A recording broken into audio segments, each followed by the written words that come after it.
Welcome to Wisdom for the Present, where we take ancient truth and bring it into clear, modern understanding.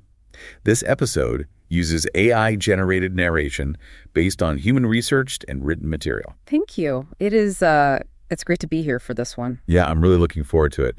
So I want you to imagine waking up, making your morning coffee and looking out your window, only to realize the sun is just gone. Just completely blocked out. Exactly. Not because of a storm cloud, not because of an eclipse, but because a 24-mile-wide, churning cloud of teeth and wings is descending on your city. It's terrifying to even picture. It really is. It blocks out the light. The sound is this deafening mechanical roar like a million tiny engines. And within hours, every single green thing, every leaf, every stalk of wheat, the literal bark off the trees is just gone. Stripped bare. Yeah, the landscape is stripped down to white wood and dirt.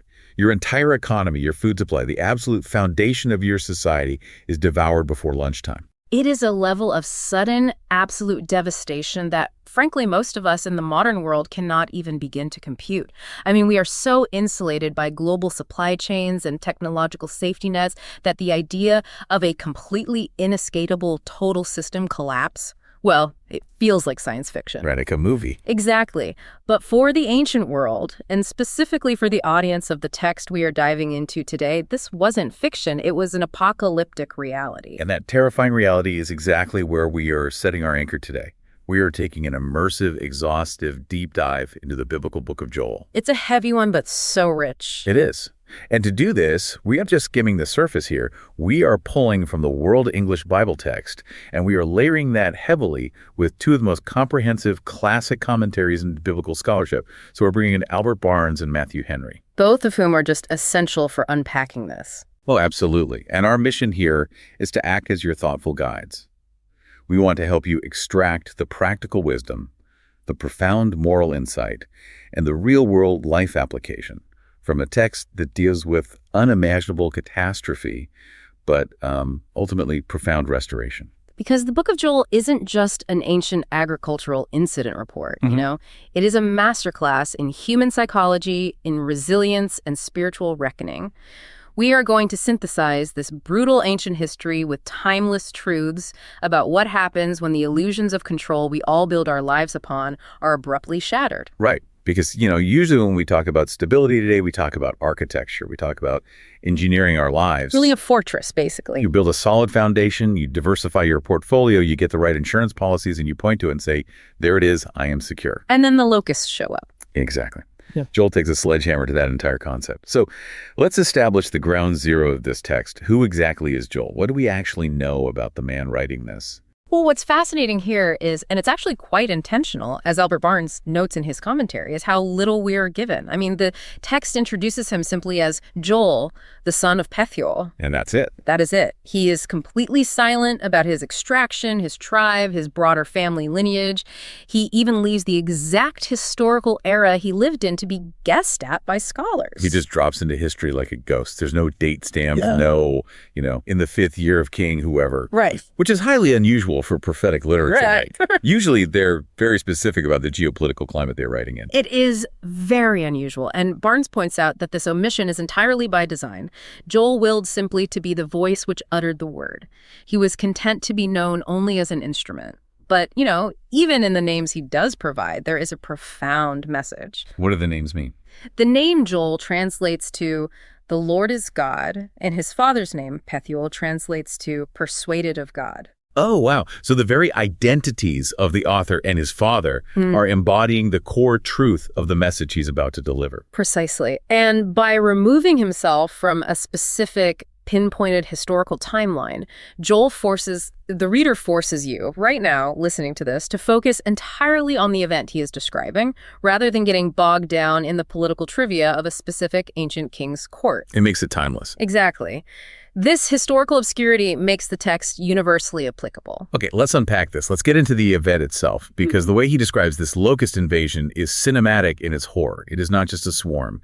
The text describes 4 distinct escalating waves of destroyers. Yes, the 4 ways. Chapter 1 says, what the swarming locust has left, the great locust has eaten. What the great locust has left, the grasshopper has eaten. What the grasshopper has left, the caterpillar has eaten. And if we look at the older translations that Matthew Henry uses in his commentary, those 4 waves are categorized as the palmer worm, the locust, the cankerworm, and the caterpillar.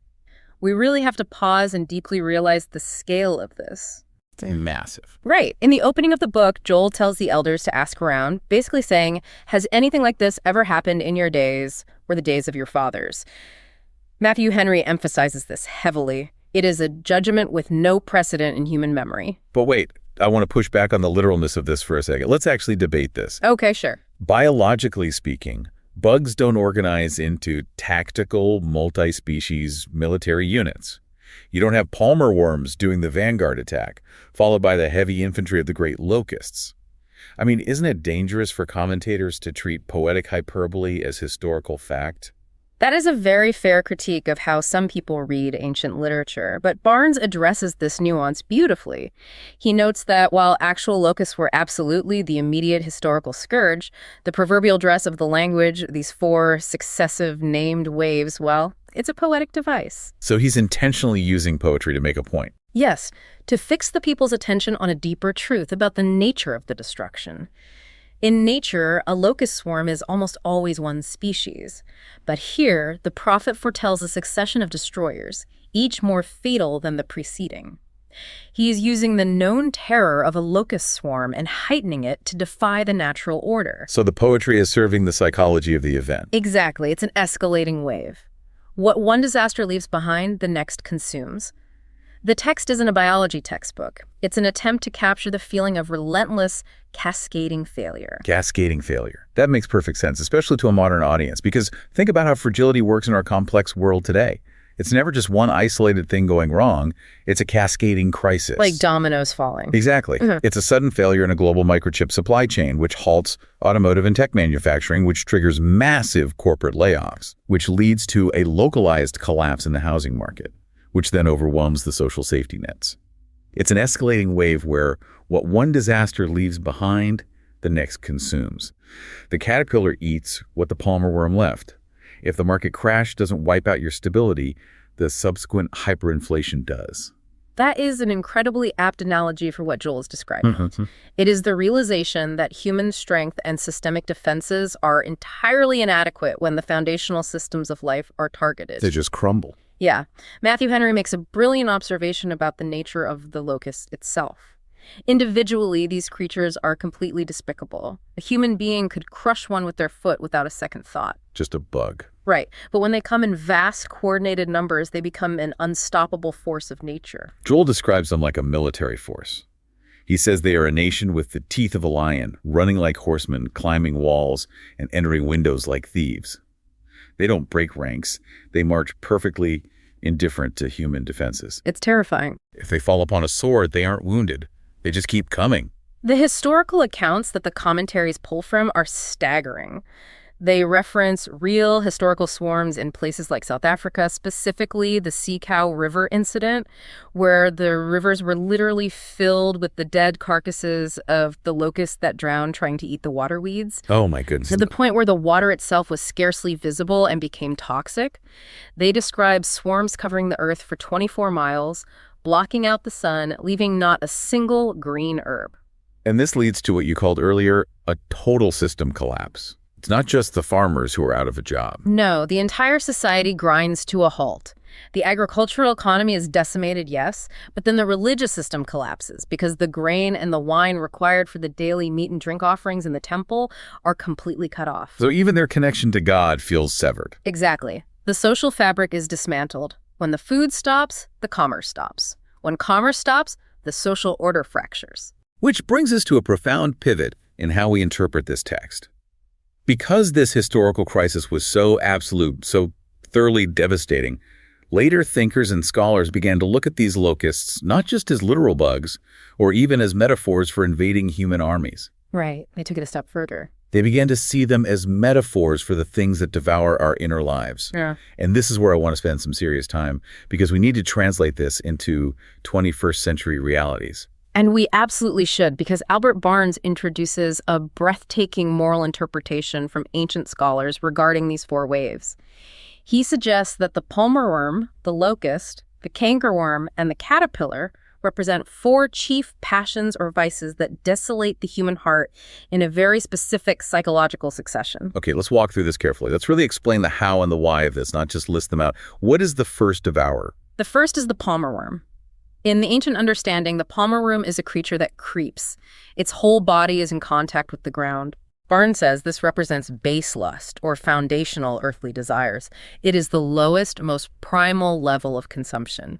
It pollutes the heart by keeping it entirely tied to the dirt, to the immediate gratification of the physical senses. That makes intuitive sense. It's the baseline struggle. It's the instinctual drive for more pleasure, more physical comfort, more accumulation of base things. It creeps on the ground. Yes, but here is where the psychological genius of this interpretation shines. What happens when you conquer that base desire? Right. What happens when you discipline yourself, you rise above the dirt, and you defeat the creeping palmer worm? Barnes says that what the palmer worm leaves, the locust eats. And what does the locust represent? The locust flies by leaps. It launches itself into the air. This represents vainglory or spiritual pride. Wait, hold on. Let's dissect that. Yeah. Are you saying that succeeding in personal discipline, beating the palmer worm, can actually be the trigger for a worse perpetual state? That completely upends the modern self-help narrative. The whole point of the modern wellness industry is to conquer your base habits so you can be proud of your optimized life. And that exact pride is the leaping locust. It is a brilliant critique of human nature. Once you subdue the desires of the flesh, once you establish a rigorous routine or achieve sobriety or attain a certain level of moral purity, what happens? You want to show it off. You suddenly become proud of your own discipline. You look down on others who are still struggling with the palmer worm. You leap up with empty presumption. You think you are flying, but as Barnes notes, the locust only flies by leaps. It always has to crash back down to earth. Man, that is devastatingly accurate. The vice just morphs. You beat the physical addiction, but then you become insufferably arrogant about your sobriety. Exactly. You stop eating junk food, and suddenly you are judging everyone in the grocery store aisle. The bug changed shape, but your soul is still being consumed. Exactly. The consumption of the soul is relentless if left unchecked. You think you've walled off your life from the creeping lusts, but the leaping locust of ego just jumps right over the wall you built. Okay, so you realize you're being arrogant. You try to humble yourself. You try to fight the locust of pride. What happens next? What does the cankerworm do? Barnes explains that the cankerworm is described anciently as being almost all belly. This represents gluttony or excess. But why would conquering pride lead to gluttony? That feels like a strange leap. What is the psychological mechanism there? Think about what happens when you try to forcefully suppress your ego, or when you exhaust yourself fighting the high-minded battles of spiritual or intellectual pride. I get tired. You experience a profound burnout. You say, I'm tired of trying to be so righteous. I'm tired of the pressure of maintaining this altitude. And you fall into a weird, comfort-seeking behavior. You retreat into the indulgence of your appetites immoderately. It is the treat-yourself culture taken to an extreme. You aren't necessarily going back to the dirt-level lust of the palmer worm. You are just trying to numb the exhaustion of the struggle by filling the belly. Oh, wow. I see it. It's the dopamine crash. Yeah. You fight so hard to be perfect, you fail, and so you just order massive amounts of takeout and binge a show for 14 hours because you want to be comforted by excess. Right. The cankerworm is all belly. It just wants to be full so it doesn't have to think. Precisely. And then comes the final devourer. What the cankerworm leaves, the caterpillar eats. Barnes translates the final devourer as a type of mildew or burning insect, which represents anger and impatience. Again, let's connect the dots. How does the gluttony of the cankerworm breed the anger of the caterpillar? When you have spent your time seeking comfort, when you have insulated yourself with excess and gratified every appetite of the belly, your tolerance for friction drops to absolute zero. You get soft. Exactly. The more comfortable we make ourselves, the less patience we have for any delay or any challenge. When the gluttony of the belly is suddenly restrained, or when the world simply doesn't cater to your excessive demands, the impatience of anger takes over, burning up the harvest of the mind. That's a powerful image. As Barnes beautifully puts it, the flame of impatience withers the fruit of virtue. That is a profoundly accurate diagnosis of the modern condition. We are a society that is optimized for absolute comfort. We have instantaneous delivery, endless on-demand entertainment, climate-controlled everything. We have fed the cankerworm to bursting. Yes, and the result isn't profound peace. The result is a society that is perpetually incredibly angry. We have zero patience. A web page takes 4 seconds to load, and we feel a surge of actual rage. We really do. The caterpillar of anger is consuming what the cankerworm of comfort left behind. And this brings us right to Matthew Henry's observation in his commentary. He highlights the human reaction to this consumption by looking at a specific group that Joel addresses in Chapter 1. Who does he address? Joel says, "Awake, you drunkards, and weep because of the new wine, for it is cut off from your mouth." Wake up and cry because your booze is gone. It sounds almost comical to us, but Henry points out the deeply tragic underlying psychology.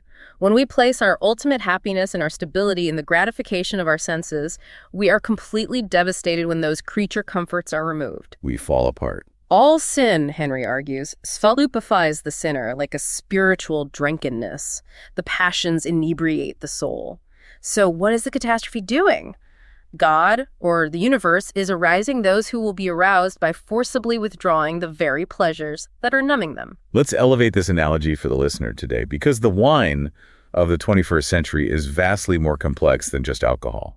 The numbing agents we use are sophisticated. Oh, absolutely. It is our reliance on hyper-financialization, where we think a rising stock portfolio insulates us from human suffering. It's the algorithmic echo chambers that feed us a constant stream of validating opinions so we never have to experience the friction of a challenging thought. That's a huge one. It is the pharmaceutical buffering of every minor discomfort. Yes. It is whatever we use to avoid sitting in silence with our own thoughts or facing the reality of our own mortality. And when the Wi-Fi goes out, or the bank account drains, or the algorithm suddenly turns against us, we're exactly like the weeping drunkards of Joel's day. We panic. Complete panic. We experience existential dread because our numbing agents are gone. The locusts have eaten the very things we use to insulate ourselves from reality. That is the terror of the locust invasion. Whether we are talking about the literal historical swarm or the metaphorical consumption of the soul, it removed the insulation. There's nowhere to hide. Yeah. And so the ultimate question the book of Joel poses is this. When our external comforts are stripped away, when the walls we built are breached, how are we supposed to react? And Joel does not offer the response that modern society would expect. He doesn't say, quick, invent a better pesticide. He doesn't say, form a committee to rebuild the supply chain. He offers a radically countercultural, deeply internal solution. He really does. Let's look at Joel 2.13, which is arguably the absolute heart of the message. The text says, "Tear your heart and not your garments, and turn to the Lord your God. For he is gracious and merciful, slow to anger, and abundant in loving kindness." This is a monumental shift in ancient thinking. To fully grasp what Joel is demanding here, we have to understand the cultural context of tearing garments. Right, because that was a very specific practice. In the ancient Near East, it was the customary reaction to extreme, uncontrollable grief or horror. Barnes notes several biblical examples, like when Paul and Barnabas tore their clothes in the book of Acts when a crowd tried to worship them as gods. It was a highly visible, deeply public display of mourning. It was the ultimate culturally sanctioned way to broadcast to everyone around you, look at how upset I am. Look at how seriously I am taking this tragedy. Exactly. And Joel looks at this deeply ingrained cultural practice and essentially says, that's not enough anymore. In fact, it might be part of the problem. He demands the invisible, excruciating work of internal transformation. Rend your heart and not your garments. It is the profound difference between performative sorrow and genuine transformative repentance. Performative sorrow. Let's really dig into that, because if there was ever a society plagued by performative sorrow, it is ours. Rending our garments today isn't tearing a literal tunic. No, it looks very different now. It is corporate PR crisis management. It is a massive corporation getting caught in a scandal and immediately publishing a meticulously crafted statement about how deeply saddened they are while changing absolutely nothing about their boardroom practices. It is the digitization of grief. Yes, it is algorithmic virtue signaling. It is changing a profile picture to match the flag of whatever country is currently in crisis. Yeah. It is posting a black square. It is typing thoughts and prayers into a comment section. Which takes zero effort. It is highly visible. We want everyone in our network to see our digital torn garments so they know we are on the right side of the crisis. But it is entirely hollow. It requires no sacrifice. It requires no shift in our actual behavior. If we connect this to the bigger picture, what is fascinating here is how Matthew Henry describes the actual process of rending the heart. How does he describe it? He doesn't describe it as a fleeting emotional feeling. He says a truly penitent heart rips up by a narrow search the recesses of the heart to discover the abominations there and pours out the diseased and perilous stuff pent up and festering. Oh, man. That is intense. It is a spiritual surgery. It is bloody. It is painful. And most importantly, you cannot fake a rent heart. Which brings up a really tough question for you listening right now. How do we actually do this? Yeah. How do we rend our hearts in a society that only rewards what can be seen, measured, and photographed? That's the check. If your grief or your repentance or your change of mind isn't posted online for validation, did it even happen in the modern consciousness? Joel is calling us to do the absolute hardest work in the dark, in the quiet of our own minds, where no one gets to applaud us for our moral clarity. And yet, paradoxically, Joel pairs this intensely private, internal tearing of the heart with a massive communal action. Right, he calls an assembly. He calls for a solemn assembly. He tells them to gather everyone. And look at the specific groups he lists. Gather the elders, gather the children, gather those who nurse from breasts. He even says, let the bridegroom leave his chamber and the bride her closet. I want to stop on that last detail because it's so striking. Usually in ancient Israelite law, newlyweds get a pass. They do. They're supposed to be in their honeymoon phase. They were literally legally exempt from military service and communal mourning for a year so they could establish their home. But not here. Not when the crisis is this total. Matthew Henry explains the logic here beautifully. He says that private joys must always give way to public sorrows when the devastation is systemic. Makes sense. Why? Because everyone has contributed in some way to the national ethos, to the collective guilt or the societal fragility. Therefore, everyone must share in the public humiliation and the search for restoration. The priests are told to stand between the porch and the altar, the most sacred space, and weep, crying out, "Spare your people, O Lord." But the motivation for all of this, the tearing of the heart, the fasting, the weeping, the canceling of honeymoons, isn't just a groveling, pathetic fear of a tyrant God. No, not at all. Look closely at the second half of that famous verse. Why do we rend our hearts and turn back? For he is gracious and merciful, slow to anger, and abundant in loving kindness, and relents from sending calamity. That is the crux of the entire theology here, and it is so vital to understand. The goodness of God, if it is rightly understood, it does not embolden us to keep doing wrong because we think we can get away with it. Rather, it is the most powerful inducement to turn back. Let me stop you there, because earlier you mentioned a legal term from Matthew Henry regarding this exact point. You used the terms act of indemnity and act of attainder. Let's define those for a second, because those aren't phrases we use in everyday conversation. What exactly is Henry getting at with that legal analogy? Yes, that is a brilliant piece of historical framing by Henry. In British legal history, an act of attainder was an act of a legislature declaring a person or a group of persons guilty of some crime and punishing them, often without a trial. Just a blanket condemnation. It was an act of pure, terrifying condemnation. If a king passed an act of attainder against you, you ran away and hid because there was no hope. You were condemned. Okay, and an act of indemnity. An act of indemnity is essentially a legal pardon. It is the state saying, we acknowledge the wrong that was done, but we are granting immunity from the penalty. We are offering a clean slate. Oh, I love that. Henry is saying that God's character, his graciousness, his mercy acts like an act of indemnity. If God were just a tyrant issuing an act of attainder, humanity would just scatter in terror and hide in the woods. But because he offers an act of indemnity, it brings people back to the table. We are willing to do the excruciating, painful work of rending our hearts because we believe, fundamentally, that there is a compassionate, merciful recipient waiting on the other side of that brokenness. That's a beautiful framework.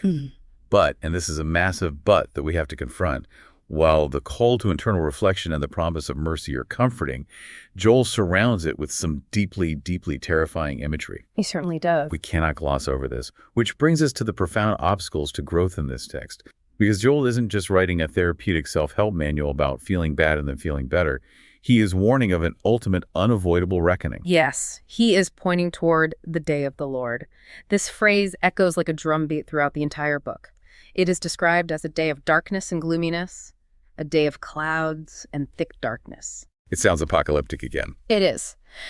And as the book progresses into chapter 3, this day culminates in a terrifying cosmic courtroom scene. God speaks of gathering all nations into the valley of Jehoshaphat. And Jehoshaphat literally translates to the valley where Yahweh judges. Right. It's also referred to as the Valley of Decision. Correct. And the imagery Joel uses for this final judgment is violently agricultural. It mirrors the locust plague but flips the script. How so? He says, "Put in the sickle, for the harvest is ripe. Come tread, for the winepress is full, the vats overflow, for their wickedness is great." He describes the sun and moon being darkened and the stars withdrawing their shining. And this raises a colossal obstacle for a modern audience. Because fundamentally, we resist this kind of language today with every fiber of our being. You really do. We vastly prefer a therapeutic universe. We want a cosmos where the divine, if we believe in it at all, is just a gentle life coach, cheering us on, endlessly validating our lived experience, and telling us we are enough. Just unquestioning affirmation. Exactly. The idea of divine wrath, of a sickle violently harvesting the wicked, of an unavoidable cosmic court where nations are thrown into a winepress to be crushed, it makes modern listeners deeply, deeply uncomfortable. It feels primitive. It feels barbaric. This raises an important question, though. It does feel that way to our modern sensibilities. But we have to look past the visceral discomfort and ask why the judgment is happening. We cannot just skip over the scary parts to get to the nice promises. What is the text actually saying about the nature of this wrath? Okay, let's unpack that. Why is this judgmental universe actually philosophically necessary? We find the answer by looking at the specific crimes listed in chapter 3 that have provoked this cosmic sickle. God doesn't say he is crushing the nations because they didn't perform a ritual correctly. He lists chilling, specific human rights abuses. Like what? The nations have scattered the people, they have violently divided the land, and then Joel gives this horrific detail. They have cast lots for my people and have given a boy for a prostitute and sold a girl for wine that they may drink. Literal human trafficking, child exploitation. Yes. And not even for vast wealth or kingdom building, but to buy a round of drinks. Exactly. They valued human life so incredibly little that a human child was traded for the price of a night with a harlot or a bottle of wine. Matthew Henry points out the sheer breathtaking contempt in this act. They sold the innocent for fleeting, momentary pleasure. It's sickening. So when we talk about the Valley of Decision and the terrifying winepress of wrath, we have to realize what exactly is being crushed in that winepress. It is the systems, the empires, and the people that sell children for wine. So what does this all mean? Here's where the philosophical light bulb goes on. Without a sickle for wickedness, the suffering of the innocent is entirely meaningless. That's a stark realization. It is. If the universe is just a therapeutic safe space, a gentle life coach, then the people who trade little girls for wine get away with it forever. Their victims vanish into history with no vindication. The terrifying judgment of the day of the Lord is an arbitrary, unhinged anger from a volatile deity. It is a passionate, fierce defense of the oppressed. That's the key right there. God's wrath, in this context, is the ultimate guarantee that oppression will not go unanswered. That is an essential reframing for the modern mind. We squirm at the idea of a judging God, but a God who does not judge is a God who fundamentally does not care about injustice. Right. If you don't judge it, you're fine with it. Exactly. If there is no final judgment, then power is the only truth. Henry notes that little persecutors will be called to account just as surely as the great ones. The Valley of Decision means that the universe ultimately cares about justice. But holding on to that truth, the necessity of cosmic justice requires us to exercise some serious nuance. Because there is a very real danger here if we read this without discernment. Which takes us to our next crucial point, distinguishing the enduring truth of this text from the specific ancient worldview of Joel's time. Yes, because if we don't exercise discernment here, we run straight into a theological and philosophical wall that has caused immense harm throughout history. Oh, so? Well, the sources we are using, both Barnes and Henry, make it explicitly clear that the ancient Israelites viewed natural disasters like the locust plague as direct, targeted, punitive strikes from God for specific sins committed by specific people. Right. Henry explicitly calls the locusts God's great army sent to punish Israel, and Barnes says the locusts were a heavy chastisement from God. This connects back to the covenant framework of the ancient Near East, specifically texts like Deuteronomy 28. Exactly. Let's explain that framework because it is vital. In the ancient world, treaties between a great king, known as a suzerain, and a lesser king, a vassal, always contained a list of blessings for obedience and curses for rebellion. Like a strict contract. Yes. The book of Deuteronomy models this. God makes a covenant with Israel. If you follow the laws, the rains will come and the crops will grow. If you exploit the poor and turn to idolatry, the skies will turn to bronze, and the locusts will consume your crops. It was a contractual understanding of meteorology and ecology. So when the locusts arrived, Joel and his audience didn't think, wow, global warming is really shifting migration patterns. They thought, we have breached the contract and the sovereign king has sent the repo man. Exactly. That was the ancient Near Eastern way of interpreting disaster. But if we try to drag that exact meteorological assumption into the 21st century, it becomes incredibly dangerous. We've all seen how that plays out. We do not need to blindly endorse the idea that a modern hurricane or a devastating drought or an earthquake is a direct, targeted punishment from God against a specific city because of the specific sins of the people living there. Oh, absolutely not. Whenever a major natural disaster strikes today, you inevitably have some talking head on television claiming that the hurricane hit that specific coastline because of whatever political or social issue they are angry about. It's absurd. It's a terrible, reductive, often cruel way to view human suffering. It turns God into a petty sniper. So if we reject that ancient meteorology, how do we read Joel without just throwing the whole book away as ancient superstition? We separate the ancient social assumptions from the enduring psychological and spiritual truth. Okay, lay that out for us. The ancient meteorological assumption is that God actively commanded the bug to eat the crop to punish the farmer. We can leave that specific mechanism in the ancient world, but the enduring truth is what the crisis does to us, regardless of its origin. Crises tear away our illusions of control. They force a reckoning. They demand a moral inventory. Here's where it gets really interesting. By refusing to either totally dismiss the text or blindly accept its ancient meteorology, we find a roadmap for surviving catastrophe. We do. When disaster strikes, whether it's a global pandemic, a sudden economic collapse, or a deeply personal tragedy like a cancer diagnosis, the immediate modern instinct is always to just rebuild the walls. Fix the economy, restore the supply chain, get back to normal as fast as possible. Let's pretend it never happened. Yeah. And Joel stands athwart that instinct and says, no, stop. Do not just rush to rebuild. Rend your heart. Fast. Weep. Examine your foundations. That's profound. Because if you just rebuild the walls without examining the foundation that failed, you are simply preparing the ground for the next inevitable collapse.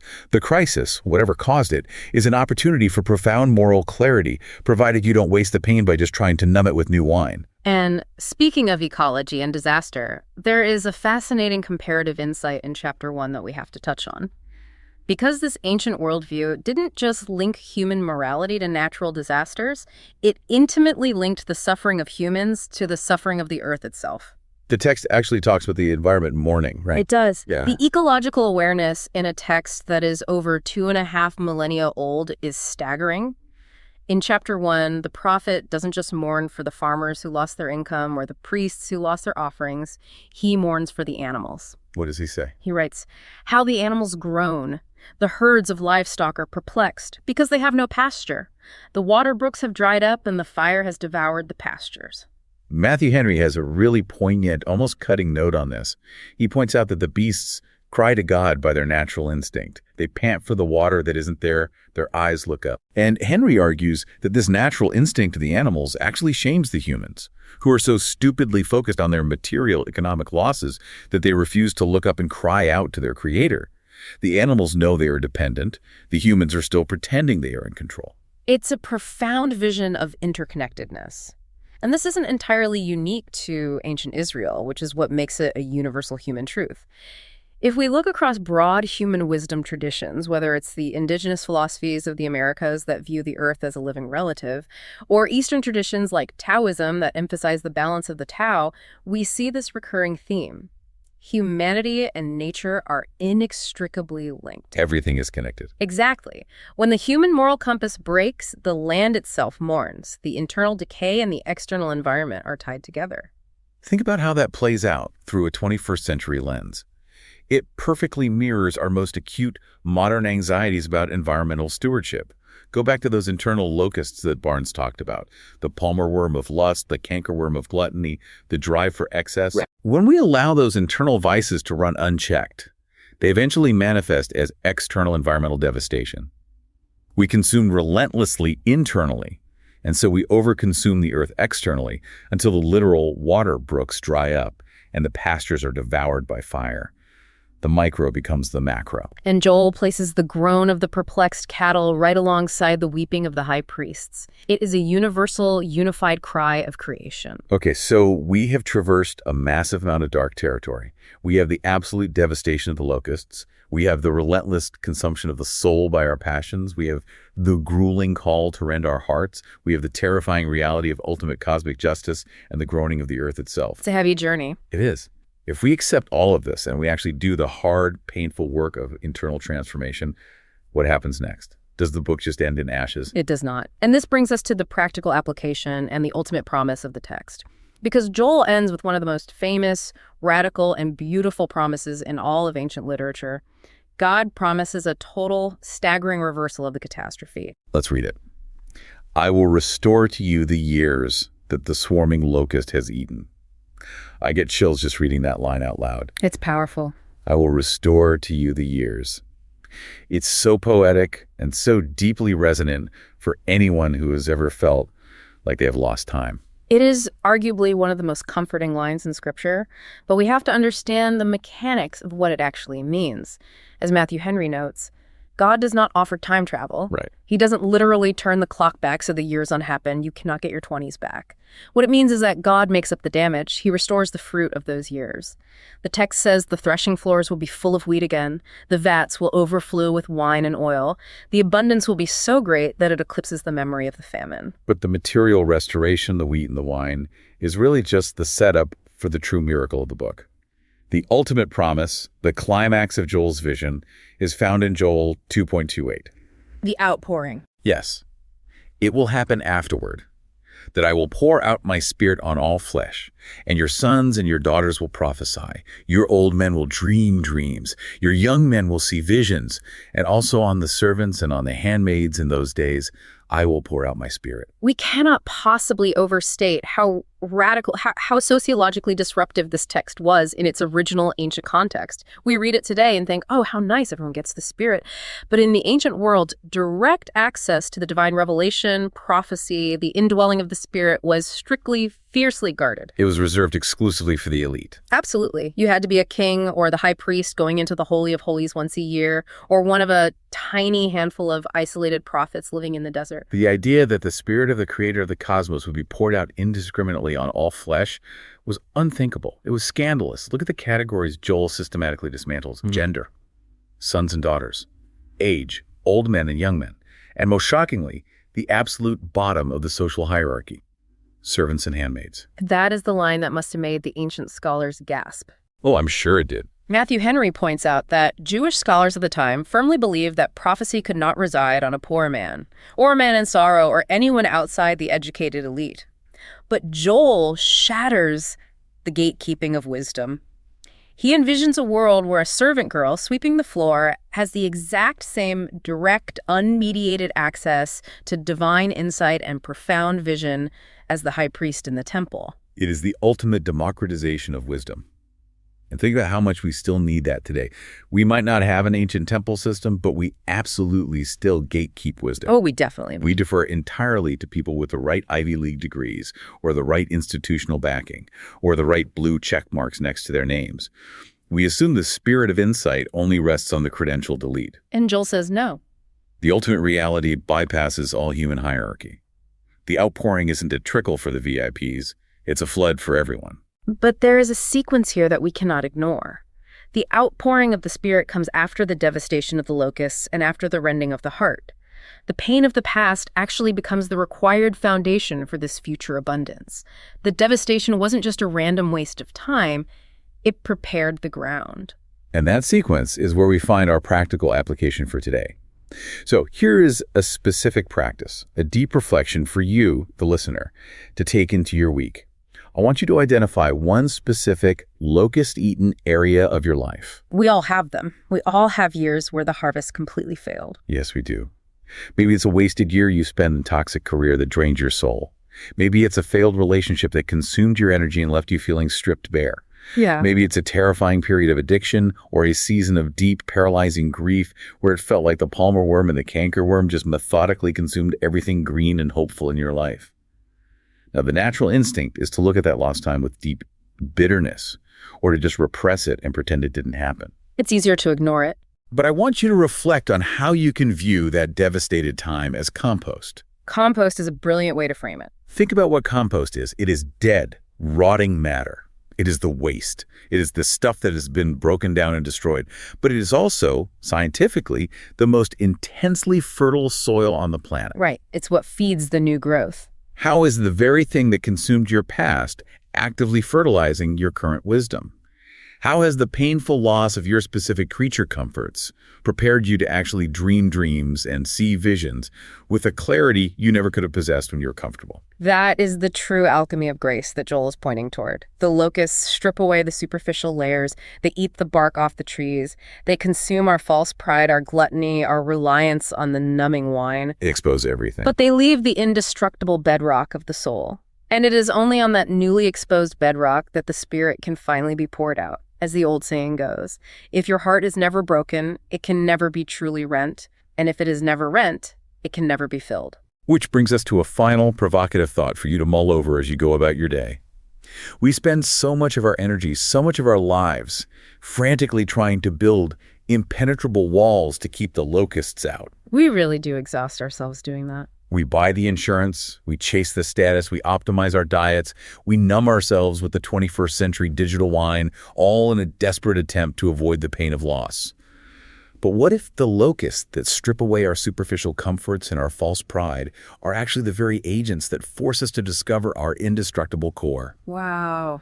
What if the devastation you were so afraid of is just the painful, necessary first step of the outpouring you've been waiting for? It completely changes how you view every crisis. It doesn't make the pain of the swarm any less real, but it gives the pain a profound transformative purpose. That's the heart of this section. This is wisdom for the present, where understanding leads to clarity, and clarity shapes how we see and live. We'll see you in the next episode.